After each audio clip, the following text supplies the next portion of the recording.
Hey everyone, welcome back. Today I'm going to move into talking about water and sugar transport in plants. And so this moves us into chapter 38. If you're using our 5th edition or the condensed version of the textbook, or chapter 35 if you're using the 6th or 7th editions of Freeman.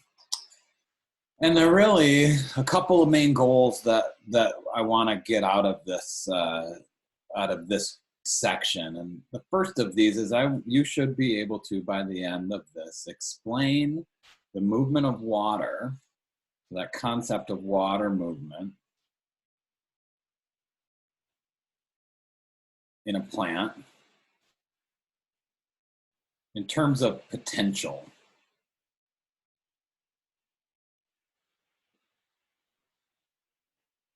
And as we'll learn, water potential, the potential energy that water has, is a way that we can actually describe the movement of water from the soil through a plant and into the atmosphere. And so in this vein, we're going to be able to describe water potential, potential energy of water, in terms of solute potential and pressure potential.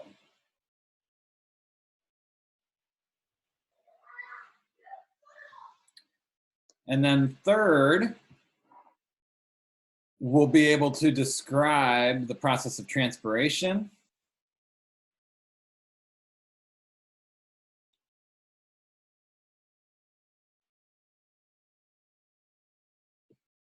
and translocation. In plants, when we talk about transpiration, that's the movement of water through the plant. And when we talk about translocation, that's the movement of sugar throughout the plant. And these two processes are completely interrelated. And so by understanding water potential, the potential energy of water, what contributes to solute potential and pressure potentials, we can then look at how this actually drives the movement of water through the plant, and that movement of water contributes to the movement of sugars, or the translocation of sugars throughout the plant. So to start this out, let's just start out with a definition of transpiration. So transpiration is quite simply defined as water loss via evaporation from the aerial parts of the plant.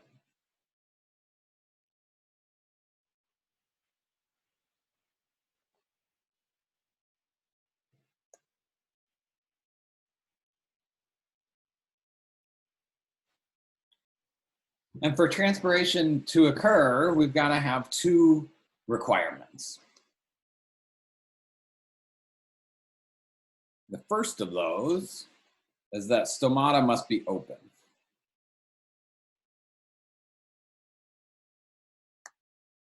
And so if we look at this figure over on the right-hand side, we can see here, there's our stomata, or stoma, on the undersurface of the leaves. And if those are open, then water can evaporate from the leaf to the atmosphere. So first requirement for transpiration is for stomata to be open. The second requirement is that the air in the environment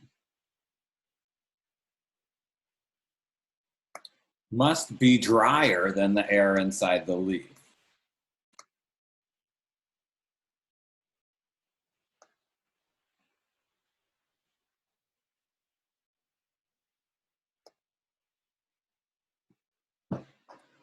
And this is because water moves from what we call lower areas of high water potential to areas of low water potential. So H2O moves from areas of high water potential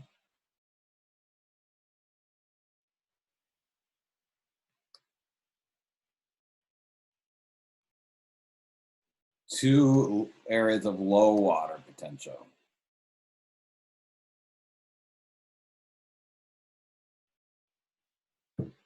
And so when we think about this from water that's in the soil entering the roots and traveling through the plant and then exiting through the stomata, we can think of the water potential in the soil as being the highest.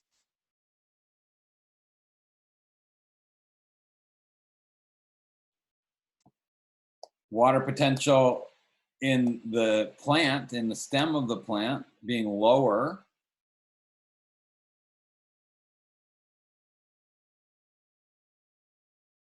And then the lowest water potential being in the atmosphere.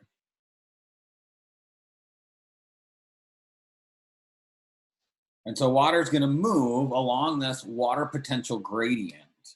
So this is a water potential gradient.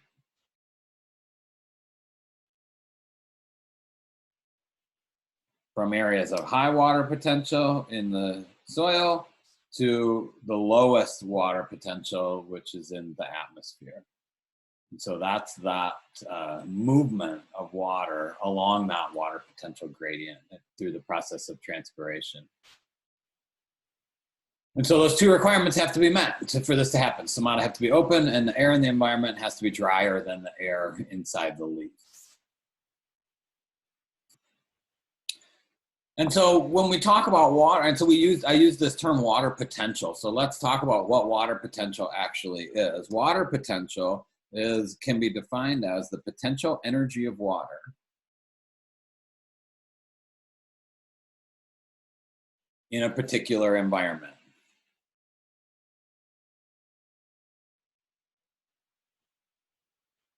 So we can talk about the water potential in the soil. We can talk about water potential in the plant. We can talk about it in different parts of the plant, in the roots versus the stem versus the leaves. And we can talk about the water potential in the atmosphere. So all of those particular environments have specific potential energy of water. And this water potential is measured in pressure units. In this figure that I have on this slide, we see this measured in atmospheres. More typical is to see this measured in what we call megapascals. So megapascal is MPa. And what megapascal is this is a force per unit area. Just like an atmosphere is a force per unit area. And so when we look at pure water, and I guess I'll say we abbreviate, or the symbol for water potential is the Greek letter psi. And so water potential can be written psi sub H2O, and pure water has a water potential of 0. I'll put pure in there. And so that the measurement, so 0 megapascals or 0 atmospheres would be the water potential of pure water. When we have water with solutes, so this could be dissolved mineral nutrients in the water, like potassium ions or something like that. When we have water potential, when we have water with solutes, the water potential for that is negative. So we have a negative water potential. And whenever you add solutes to that, they are the water potential decreases and it's negative. And so let's just take a look at that at this diagram here on the right. And what we see is that in the soil, that water potential might be some range from negative 0.3 to negative 15 bars. For that water then from the soil to enter the roots, the water potential in the roots needs to be higher, it needs to be lower than that. And so the water potential in the roots is negative 3 to negative 20 bars or atmospheres. And so we have this, which direction will water move in that case? Water is going to move from the soil into the roots because the water potential in the roots is lower. So remember, we're going from the highest water potential in the soil. And so negative numbers can be confusing sometimes. This is, I'm going to write that as less negative. moving from areas where that is the water potential is the highest, so highest water potential, to the atmosphere where we have the lowest water potential. And so here, this is the most negative. And so water will move here from the soil into the roots. And then if we see from the roots to the leaves, there's a difference in water potential from -3 to -20 bars. And then the leaves range from -15 to -30 bars. And so we would have the movement of water up from the roots to the leaves. And then if we notice the atmosphere has the lowest water potential, the most negative water potential. And so we're moving that, the water would be moving from the leaves at -15 to -30 bars to the atmosphere at -500 bars. And so that's the movement of water potential. So really through the process of transpiration, plants are constantly replacing water that's lost via transpiration with water absorbed from the soil. So constantly replacing water lost to the atmosphere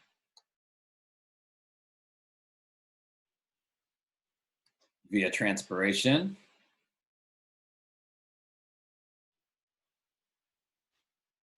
with water absorbed from the soil.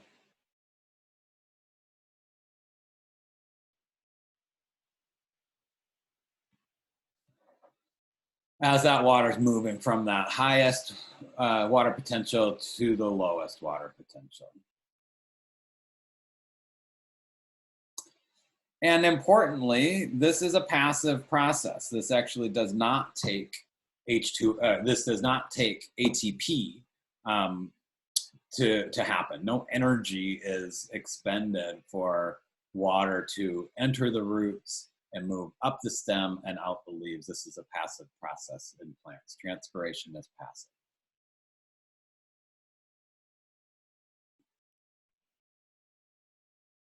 Okay, so let's take a look now at how we actually measure this and make sure we have understanding of how this is actually a passive process. And so water potential can be broken up into a couple of different components. And the first component of that water potential is called the solute potential.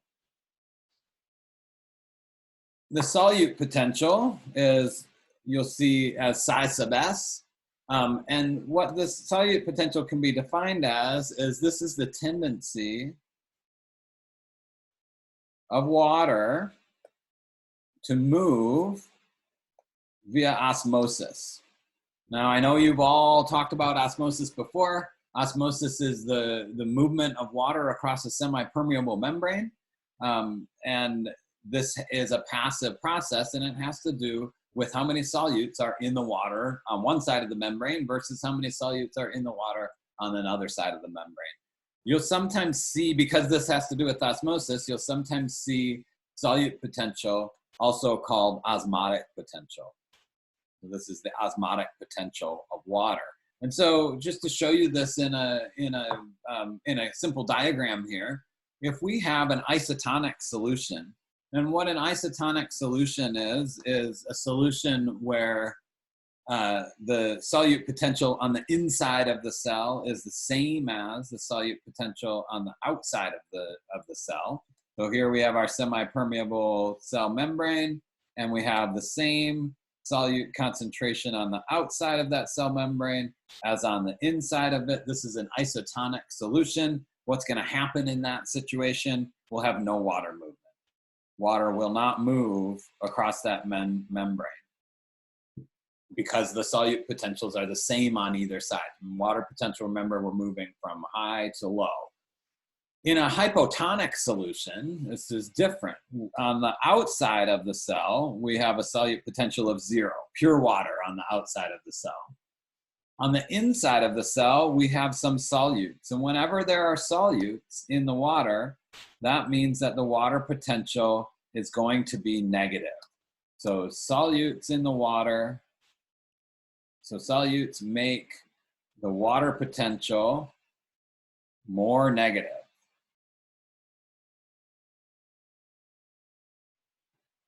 And so because of that, if we think about what direction is the water going to move in this, we have pure water on the outside of the cell with a solute potential of 0. We have a negative solute potential on the inside of the cell because there are solutes dissolved in that water. And what happens is that we have H2O movement into the cell.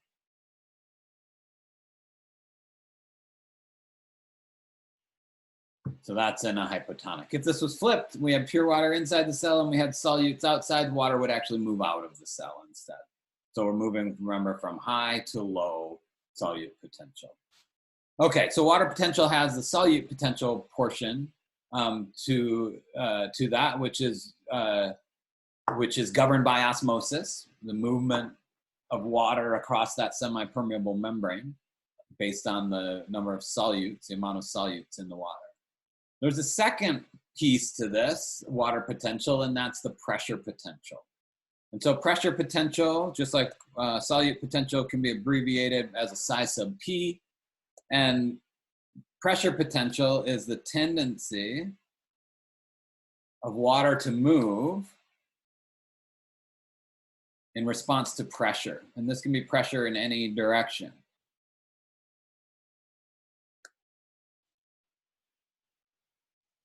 And so in the example of a plant cell, remember that plant cells have rigid cell walls. And so we have a rigid cell wall that's on the outside of that cell membrane.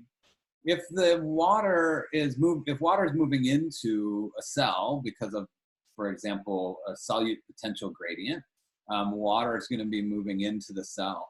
As that water moves into the cell volume is expanding. And that cell volume expands to the point where it's actually the membrane is being pushed out onto the cell wall. And so pressure inside the cell is actually increasing inside the cell. But that stiff cell wall pushes back on that membrane with an equal and opposite force. And so these are two different types of pressures that we see when we talk about pressure inside the cell. This is called the Turgor pressure. And that's equal to the pressure outside of the cell, which is from the cell wall, and that's what we call wall pressure. And so pressure potential, Turgor pressure is basically pressure inside the cell is going to increase until the wall pressure is induced, and that wall pressure will then be acting at the same or equal amount, pushing back on that. Basically, Turgor pressure is going to counteract that osmotic movement of water because the pressure is going to be pushing back on that solute potential gradient. And so this looks a little bit different. So let's look back at sort of our water potential where we have solute potentials differing from each other. So in a cell, we have in this example, we've got a little bit of a different setup. We've got a U-shaped setup, and we have a semi-permeable membrane separating two halves of this, the two sides of this U. And on one side, we have pure water, and on the other side, we have water with solutes in it. And those solutes then make the water potential negative. So in the solution, we have a water potential of negative 1 megapascals, and the pure water is 0 megapascals. And so we move from high water potential to low water potential, and we get movement of water across that membrane. This is the same as if this were if we were looking at this in a cell situation, like on the right-hand side here, where we have pure water on the outside. We have a flaccid cell, meaning it's not turgid. It doesn't have a lot of pressure on the inside, so our pressure potential is 0. And we have a same negative 1 megapascal solute potential. And so water is going to then flow into the cell. As that water flows into the cell, that pressure is going to increase. And so let's look at this with respect to if we had pressure. And so water potential as a whole is actually a combination of the solute potential plus the pressure potential. And so you've got both of those things counteracting. And so here's the same experiment where we show this with the pressure potential. And the pressure on the left-hand side is illustrated by this plunger. And so if we have, again, pure water on the left-hand side, we have this semi-permeable membrane where water can move across that. Water, in this case, if we had no pressure, remember, water would be moving from 0 towards -1 to even out that water potential difference. But if we apply pressure here, in this case, 1 megapascal of pressure downwards on that plunger, we can counteract. So the pressure counteracts the movement, the solute potential, the -1 megapascals, and we have no water movement because we have 0 megapascals as our total water potential. So we add up our pressure potential of +1 plus our -1 solute potential, we have a water potential of 0, and water doesn't move. And so pressure here is counteracting the solute potential, of the water. And so we can look at this in a cell situation as well. In the cell, we have pure water on the outside of the cell. We have solute potential of -1 megapascals inside the cell, and we now have a turgid cell. And so this is a cell that is exhibiting Turgor pressure on the wall and wall pressure back. That wall pressure back is 1 megapascal. And so if we add up our solute potential plus our pressure potential, we have -1 megapascal plus 1 megapascal. And that means our overall water potential here is 0, and water won't move across that membrane. So the pressure potential, the wall pressure in this case, that is counteracting the Turgor pressure, actually negates the difference in solute potentials. So we've got a combination in the plant of water potential being influenced by both solute potential and pressure potential. Okay, so let's think about this then in different types of plant parts where we have membranes that are present or membranes that aren't present. So water potential equals our solute potential plus our pressure potential. When a membrane is present,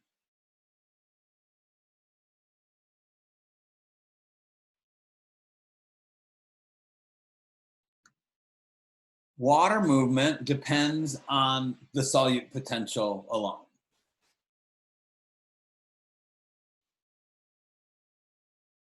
Depends on solute potential.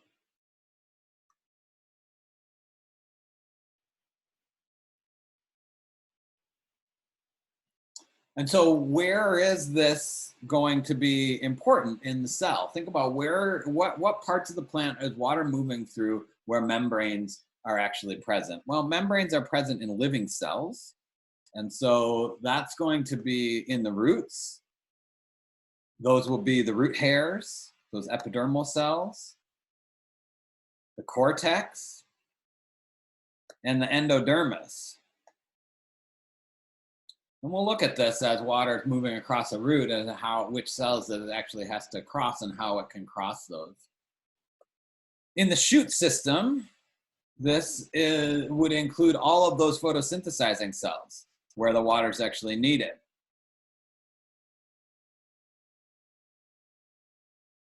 So all those living parenchyma cells where photosynthesis is occurring, that water is going to move in and out of those cells based on solute potential. When there's no membrane present,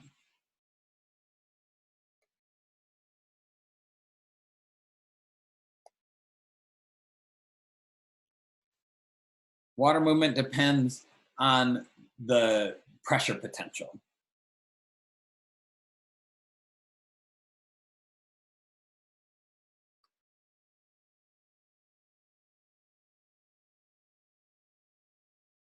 So just on psi sub p. And so where is that actually important in the plant? Where is water going to be moving that no membranes are present? Hopefully you're all yelling to yourself, xylem. Remember that xylem is made up of those dead sclerenchyma cells. Those are those hollow tubes that water is moving through. And so it's pressure potential that's actually moving water when there is no membrane present in the xylem.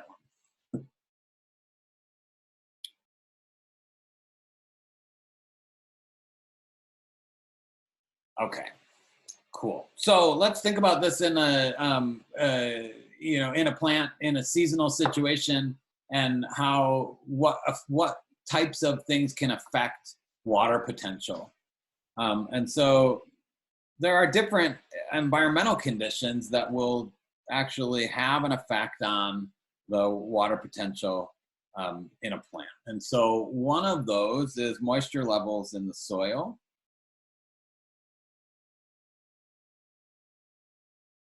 And this is in direct relationship with solute concentrations in the soil. And so if you think about this, in very moist soils, those soils all have some solutes in them. These are some things that plants need and some things that plants don't want. So these could be things like essential nutrients like nitrogen and potassium and phosphorus, those mineral nutrients that plants need. These can also be things like salts and heavy metals and different ions in the soil that plants don't want. All of those are going to decrease the water potential in the soil. So as any of those ions increase, those solutes increase in the soil, then you end up with lower water potentials. And so if you have very wet soil, that water potential will be a little bit higher. If you have very dry soils, the water potential will be very negative. So wet soils will have increased water potential. Sorry, H2O, water potential in general, where dry soils will have very negative, decreased water potential. And that has to do with the amount of water. You add more water to this, you dilute out those ions and your water potential goes up. You have less water in dry soils, those ions become, the solutes become more concentrated. And your water potential then decreases, more negative. Concentrated. All right, cool. So that would be something that would be affecting the water potential in the soils. What's going to affect the water potential in the atmosphere? And that has to do with the relative humidity. And so the water potential in drier and warmer air changes depending on, the water potential will change depending on the relative humidity and the relative humidity and the temperature are the biggest things that will move that. So soils typically have very high water potentials relative to plants. So soils with high water potential relative to plants. And atmosphere is typically very low water potentials relative to plants.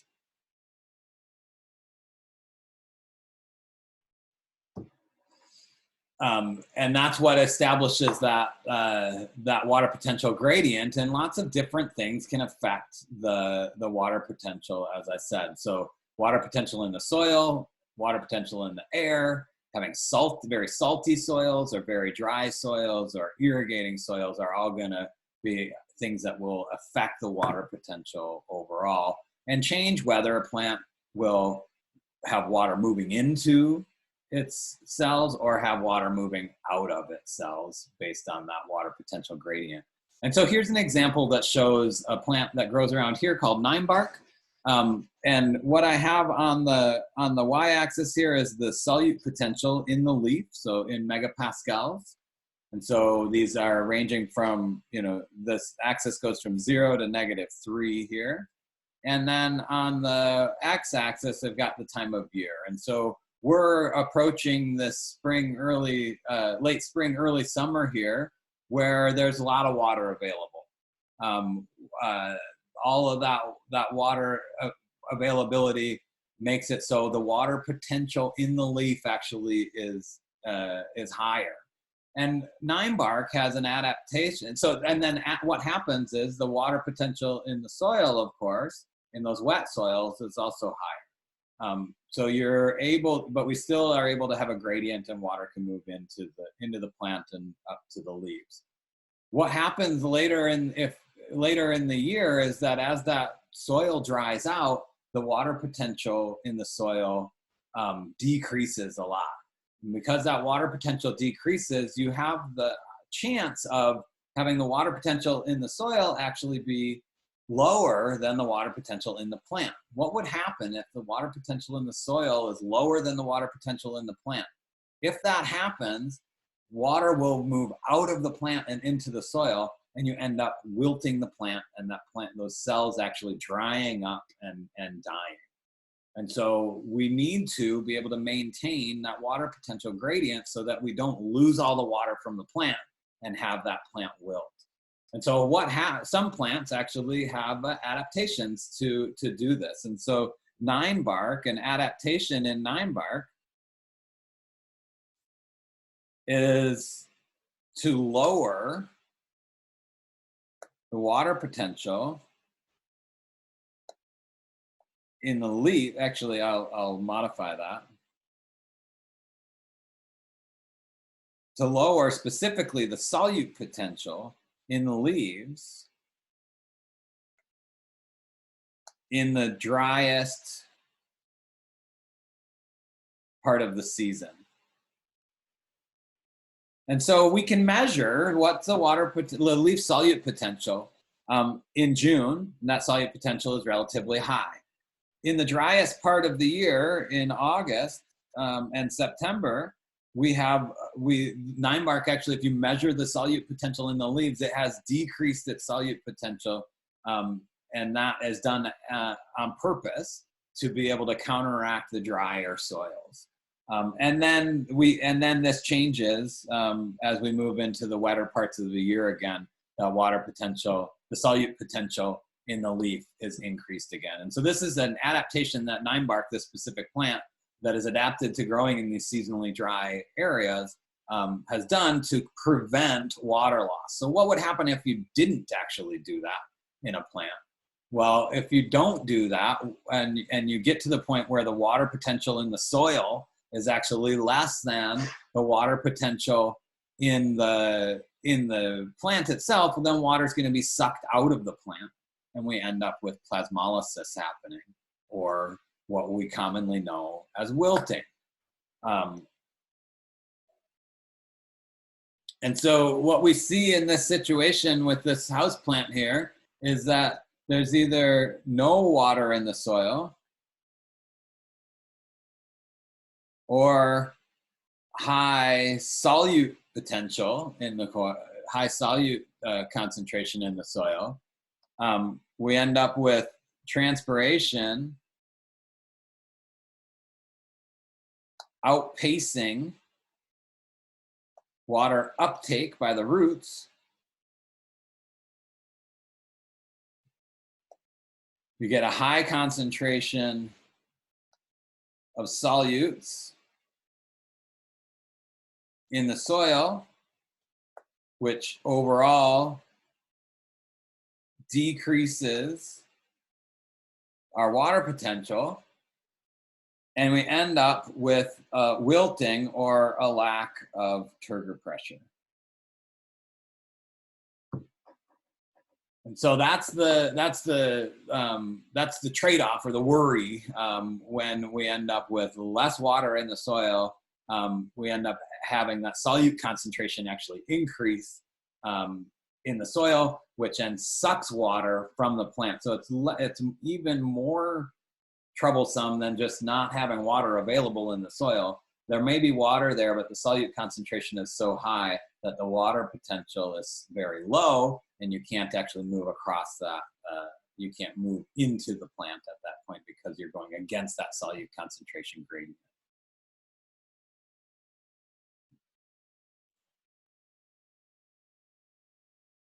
Okay, so what are we left with here? Well, I just to sum this up, what the main thing that I would like to emphasize in this part is that water is moving from an area of high water potential to low water potential.